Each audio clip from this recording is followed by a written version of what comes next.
Hi, I'm Frank Blakely. And I'm Hajir Najati. And we're the branch managers for Guaranteed Rate in Mission Viejo. So how quickly things can change in today's market, and our number one goal is to keep all of you, our partners, informed as things are changing. So Friday we shot this video that was an update on the coronavirus, the Fed's initial rate cut, and actually rates going up. And then over the weekend, what happened, Hajir?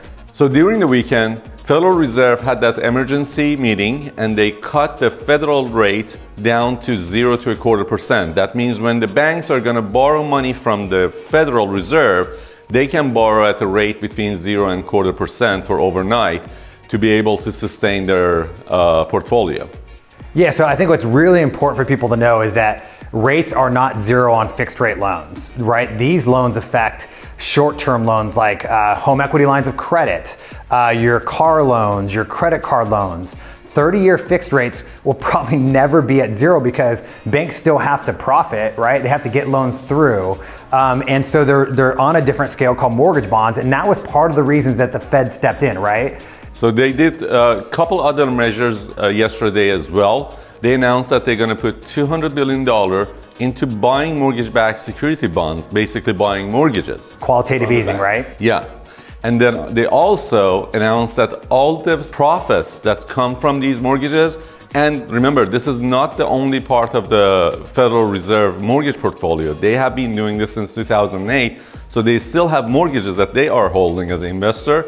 And those mortgages are paying interest, principal, and all of that. So there is profit coming to the government that now they're investing that back into the mortgage-backed security bonds. Yeah. So this is going to stimulate the mortgages and create liquidity for the banks.